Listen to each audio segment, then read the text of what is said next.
નમસ્તે મિત્રો, આપ જોઈ રહ્યા છો ભારતીય જનસંદેશ સમાચાર. હું છું દિનેશ કુમાર બાબરિયા, ભાવનગર. નમસ્કાર દર્શક મિત્રો, નવા વિડીયો સાથે આપ સૌનું હાર્દિક સ્વાગત છે. હું છું સોલંકી દર્શના.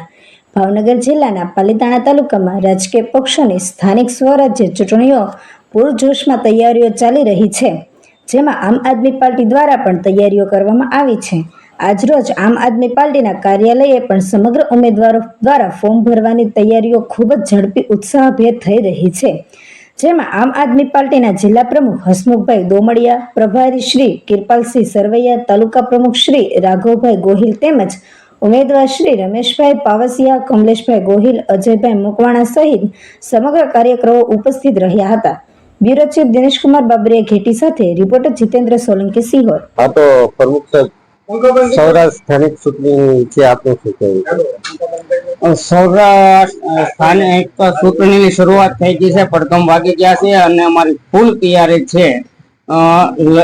ઓછામાં ઓછા 6000 થી ઉપર અમારા આખા ઓલ ઓવર ગુજરાતની અંદર દાવેદારો અમે ટિકિટોની વહેંચણી કરી દીધી છે. અને તમે જોતા હશો તો ઘણા ટાઈમથી ગુજરાતની અંદર એવું વર્ચસ્વ છે કે ત્રીજો પક્ષ ક્યારેય સફળ નથી ગયો અને ત્રીજા પક્ષે આટલી ટિકિટો વહેંચણી કરી હોય એવો આ પહેલો કિસ્સો છે. એટલે આમ જોતા ગુજરાતની જનતાને હવે એક ત્રીજો વિકલ્પ મળી ગયો છે.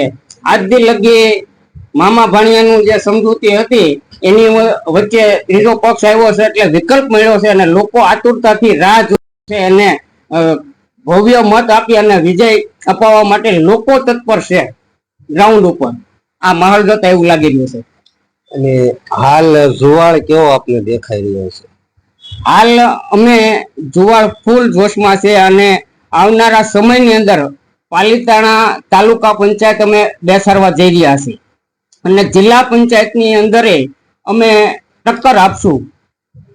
જિલ્લા પંચાયતની અંદરે અમે મજબૂતીથી ટક્કર આપશું. શક્ય હશે તો કોશિશ કરશું કે જિલ્લા પંચાયત પણ અમારી બેસે, એવા અમને અત્યારે અનુમાન છે અને અમે જીતશું.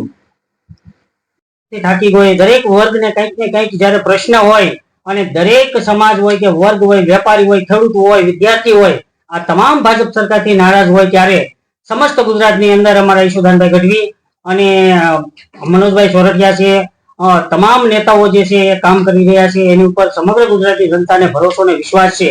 આજે વિકલ્પ તરીકે કોઈ પાર્ટી હોય તો એ આમ આદમી પાર્ટી ઉભરી આવી છે અને લોકોની અંદર જે સ્વયંભૂ જે જ્વાળ છે અમે લોકો સુધી જઈ રહ્યા છીએ ત્યારે જે ભાજપ પ્રત્યેનો રોષ છે એ અમને જાણવા મળે છે અને એના અનુસંધાને અમે કહી રહ્યા છીએ કે આવનારી તાલુકા અને જિલ્લા પંચાયત આમ આદમી પાર્ટીની બની રહી છે. લોકોને કોંગ્રેસ ઉપર વિશ્વાસ નથી અને કોંગ્રેસ ક્યાંય દેખાતી પણ નથી, તો અમે મક્કમતાથી તાલુકા, જિલ્લા પંચાયત અને સ્થાનિક સ્વરાજની ચૂંટણી લડવા જઈ રહ્યા છીએ અને અમને પૂરો વિશ્વાસ છે કે અમે જીતશું દરેક સીટો. આ તો આમ આદમી પાર્ટીના વિધાનસભાના પ્રભારી પણ આપણી સાથે છે, આપણે એમને પણ પૂછવું છે. સાહેબ, આપનું શું કહેવું છે? આમ આદમી પાર્ટીના 102 પ્રભારી શ્રી સરવૈયા કિરપાલસિંહ બી. હું આજે અમારો આમ આદમી પાર્ટીનો એટલો તેજ વધી રહ્યો છે. ગામડે ગામડે, સિટી, મોલો મોલો દરેક જગ્યાએ અમને સારો આવકારો મળી રહ્યો છે. છેલ્લા 30 વર્ષના શાસનમાં દરેક ગામડામાં કોઈ પણ પ્રકારનો વિકાસ નહીં થયો. જયારે મૂળ વાતમાં તમે જાઓ, ગામડામાં જાઓ કે વિસ્તારમાં, સિટીમાં જાઓ, કોઈ જગ્યાએ કોઈ વિકાસ થયો નથી. આજે માણસો દબાઈ રહ્યું છે, કોઈ સામું હાલવા તૈયાર નથી. આમ જનતા ત્રાહીમ થઈ ગઈ છે. આમ આદમી પાર્ટીને સ્વયંભૂ જો વિરોધ પક્ષની જે ભૂમિકા કોંગ્રેસ ભજવતી નથી, એનું કારણ છે એ પણ બધા મળીને, મામા માસીના મળીને કામ કરે છે. આજે આમ આદમી પાર્ટીની અમારી પૂરી મહેનત છે. સ્વયંભૂ આમ જનતા અમારી સાથે બહુ દિલથી આવી રહી છે અને તેમજ અમારી 80 થી 75 થી 80% અમારી થઈ રહી છે. હવે માત્ર 15% બાકી રહી છે. કાલ સાંજ સુધીમાં અમે આમ આદમી પાર્ટીની માંગ અમે પહોંચાડી દઈશું, જે અમારી કામગીરી છે. અમારા ગોપાલભાઈ ઇટાલિયા, અમારા મનોજભાઈ સોરઠિયા સાહેબ, તેમજ ઈશુદાનભાઈ ગઢવી અને કેજરીવાલ સાહેબ અને પૂરેપૂરો ગુજરાત માટે પૂરી એટીકેટીનું જોર લગાડી રહ્યા છે, જ્યારે આમ જનતાને ઉજાગર કરવા માટે. જય હિન્દ, જય ભારત. સાથે ચંદળિયા તાલુકા પંચાયતના ઉમેદવારી એવા કેવી ગોહિલ છે. કેવી ગોહિલની પણ આપણે મુલાકાત કરવાની છે. કેવી ગોહિલ આપ શું કહેશો આ વિશે?